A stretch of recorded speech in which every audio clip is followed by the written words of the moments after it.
സമ്മേളനാധ്യക്ഷൻ, പ്രിയപ്പെട്ട സഹപ്രവർത്തകൻ, എൻ്റെ പ്രിയപ്പെട്ട MLA Shri Muhammad Muhsin,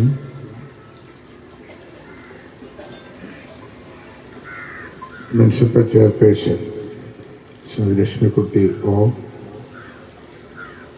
vice chairman Shri TP Shaji,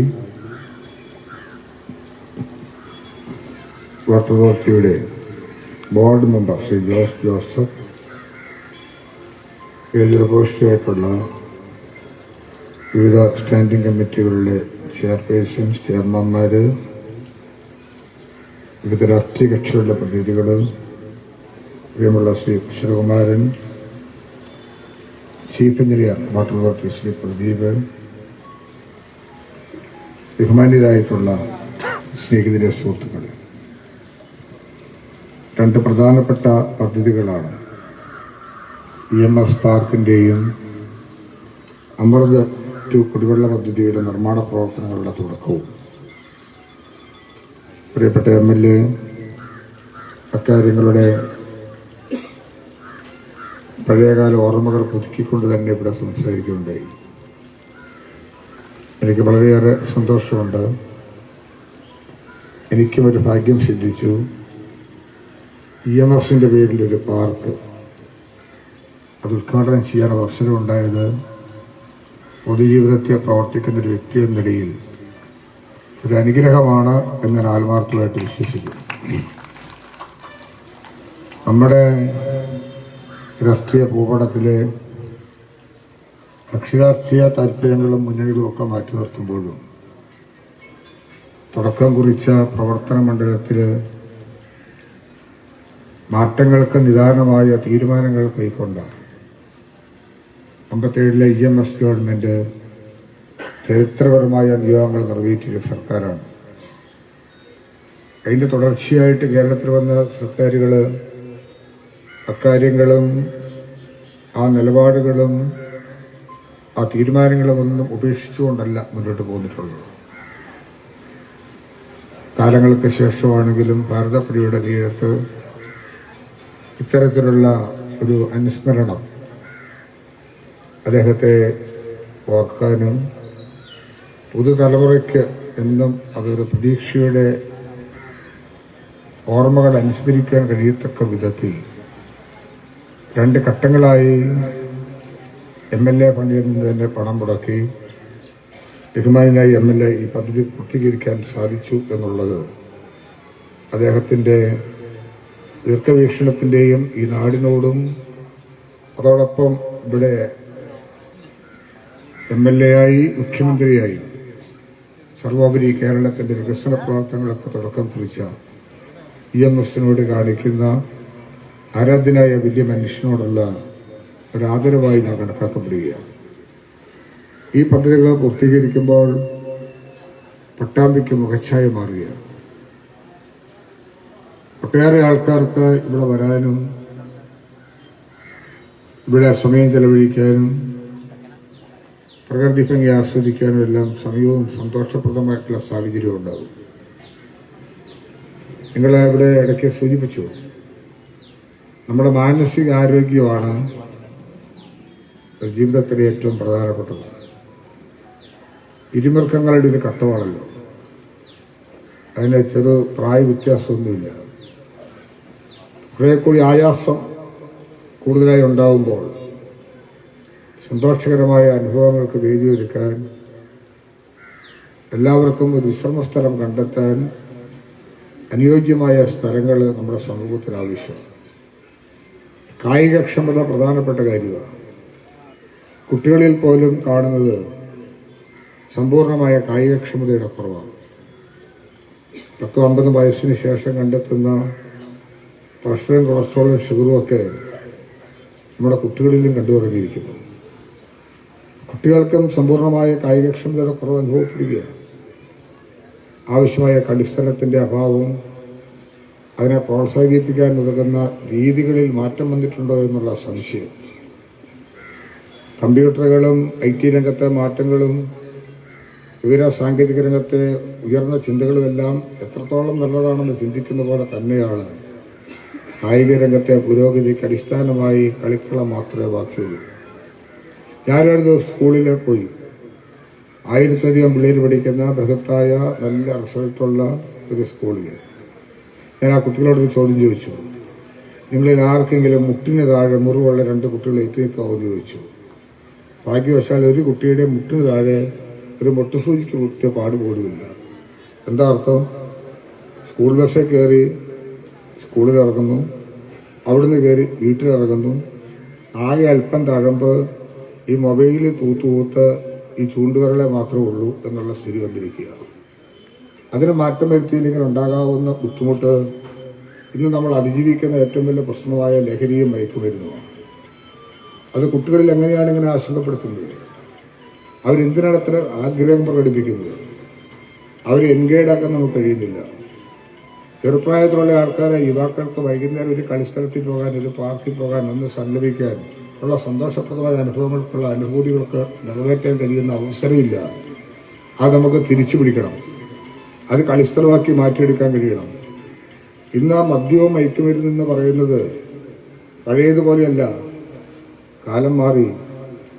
രാസലഹരികളാണ് ഉപയോഗിക്കുന്നത്. രാസലഹരികൾ അത് അവരുടെ ജീവിതത്തെ എത്രോളം ബാധിക്കുക. നല്ല ചില ബനിയൻ ഇട്ട് വരുന്ന കുട്ടികളെ കാണുമ്പോൾ നമ്മളവർക്കും നന്നായിരിക്കുന്നുണ്ട്. ആ ബനിയൻ ഇട്ടാൽ മതി, അവന് ലഹരി കിട്ടുമെന്നാണ് പറയുന്നത്. ഏത് ബനിയനാണോ പോലും? ഇതെവിടെ നിന്ന് വരുന്നു? എന്താ ഇതിൻ്റെ ഉത്ഭവം? അങ്ങനെ ഭയപ്പെടുത്തുന്ന രീതിയിലുള്ള പ്രശ്നങ്ങളെ അതിജീവിക്കുന്നൊരു ഘട്ടത്തിലാണ് നമ്മൾ ഈ സമൂഹത്തിൽ മുന്നോട്ട് പോകുന്നത്. ഞാനൊരു അനുഭവം എനിക്കുണ്ടായി. ഞാൻ ഒരിക്കലും ഇങ്ങനെ കാർ ഓടിച്ച് പോകുമ്പോൾ ഒരു പയ്യനിങ്ങനെ ഒരു ബൈക്കിലിങ്ങനെ കമന്നിരിക്കുന്നു. ഞാനൊരു മീറ്റിങ്ങിൽ പോയി തിരിച്ചു വരുമ്പോൾ പയ്യൻ അവിടെ തന്നെ ഇരിക്കുന്നു. അപ്പം ഞാൻ എന്തോ കുഴപ്പമുണ്ടല്ലോ. അവിടെ ഇറങ്ങി അവനെ തട്ടി ഏൽപ്പിച്ച് തൊട്ടടുത്ത തോമസ് ചേട്ടൻ്റെ കടയ്ക്ക് ഒരു ചായ മേടിച്ചു കൊടുത്തു. അപ്പം ഞാൻ ചോദിച്ചു കാര്യങ്ങൾ മനസ്സിലാക്കി. 10ാം ക്ലാസ്സിൽ പരീക്ഷയ്ക്ക് തയ്യാറെടുക്കുക. നല്ലവണ്ണം പഠിക്കുമായിരുന്നു ചേട്ടാ. അപ്പം എന്തു പറ്റി? ഇപ്പം എനിക്ക് ഓർമ്മ നിൽക്കുന്നില്ല.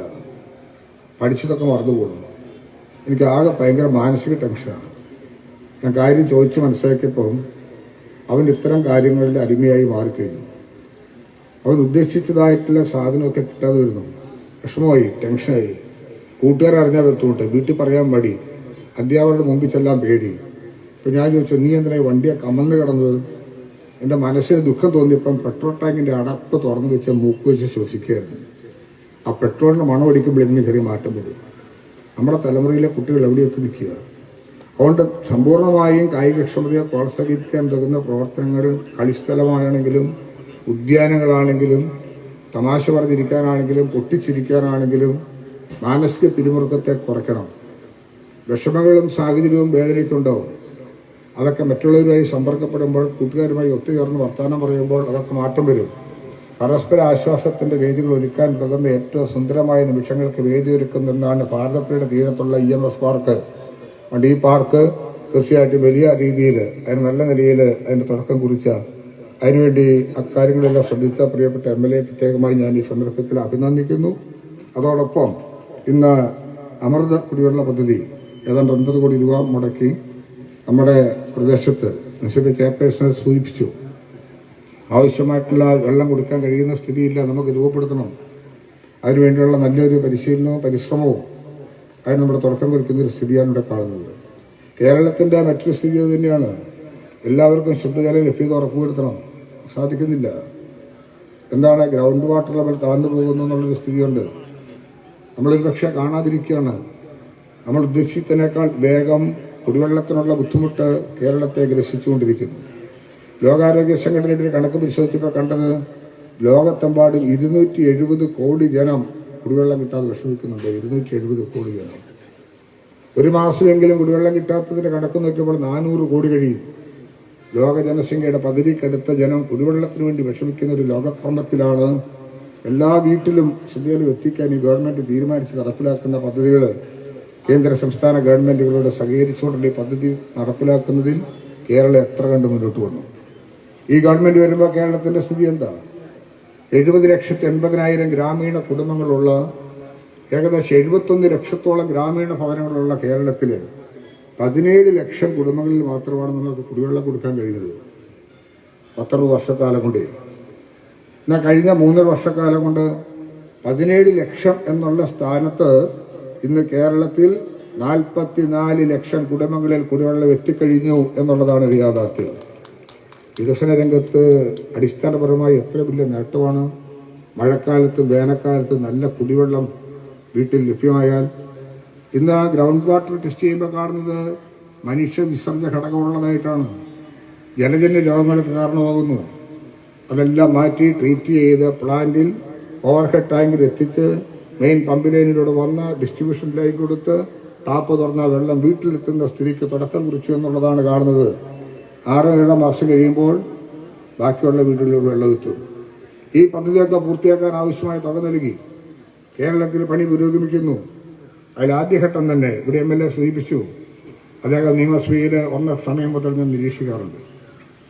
MLA ആയി ആദ്യത്തെയും വരുമ്പോഴും ഇപ്പം വീണ്ടും തുടർന്ന് നിൽക്കുമ്പോഴും സഭയിൽ നടത്തിയിട്ടുള്ള അദ്ദേഹത്തിൻ്റെ സ്റ്റേറ്റ്മെൻറ്റുകൾ ഒരു കോൺസ്റ്റിറ്റ്യുവൻസിയെ മനസ്സിലാക്കിക്കൊണ്ട് സംസാരിക്കും. ഞാനിവിടെ നേരത്തെ വികസന പ്രവർത്തനങ്ങൾ കേട്ടിരിക്കുകയായിരുന്നു.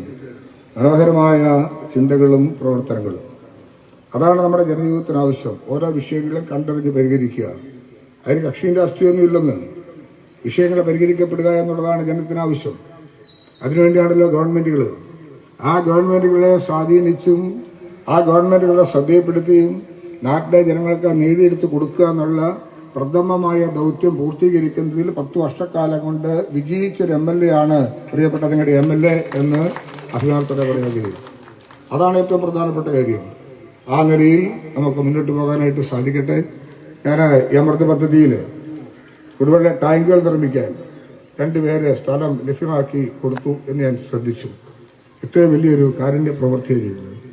ഇക്കാലത്ത് 1 സെന്റ് സ്ഥലം വിട്ടുതരാൻ പോയിട്ട് കാശ് കൊടുത്താൽ കിട്ടുന്ന സ്ഥിതിയില്ല. ഈ കാശ് കൊടുക്കാമെങ്കിൽ പോലും വിട്ടുതരാൻ സന്മനസ്യം കാണിക്കില്ല. ഇതൊക്കെ ഈ ജനങ്ങളുടെ പ്രതിബദ്ധതയാണ്. ആ 2 പേരെയും ആ കുടുംബാംഗങ്ങളെയും എല്ലാം പ്രത്യേകമായി ഞാൻ ഈ സന്ദർഭത്തിൽ അഭിനന്ദിക്കുന്നു. ഈ നാട്ടിലെ ജനങ്ങളുടെ പൊതുവായ വികാരത്തോട് ചേർന്ന് നിൽക്കുവാനും നമ്മുടെ രാജ്യത്തിൻ്റെ പുരോഗതിയിൽ അവർ വലിയ സംഭാവനയാണ് നൽകിയിട്ടുള്ളത് എന്ന് ഓർമ്മപ്പെടുത്താൻ ഞാൻ അവസരം വിനിയോഗിക്കട്ടെ. എല്ലാവിധമായ ആശംസകളും ഒരുക്കിക്കൂടി നേർന്നുകൊണ്ട് ഇവിടെ സൂചിപ്പിച്ചതുപോലെ എനിക്ക് കണ്ണൂരേക്കാണ് പോകേണ്ടത്. അതുകൊണ്ട് ഞാൻ താമസിയാതെ ഇവിടുന്ന് പോകാനായിട്ട് ശ്രദ്ധിക്കും. നിങ്ങളെല്ലാവരെയും കാണാൻ കഴിഞ്ഞതിലും അതോടൊപ്പം തന്നെ ഈ പദ്ധതികളെല്ലാം ആരംഭിക്കുവാനും പൂർത്തീകരിക്കാനെല്ലാം കഴിഞ്ഞാലുള്ള സംതൃപ്തി അറിയിക്കുന്നു. ഇനി ഒട്ടേറെ വികസന പ്രവർത്തനങ്ങൾ ഈ നാടിന് വേണ്ടി ചെയ്യാൻ സാധിക്കട്ടെ എന്ന് പ്രത്യാശിച്ചുകൊണ്ട് ഏറെ സന്തോഷത്തോടു കൂടി ഔപചാരികമായ ഉദ്ഘാടനം നിർവഹിച്ചു അറിയിക്കട്ടെ. നന്ദി, നമസ്കാരം.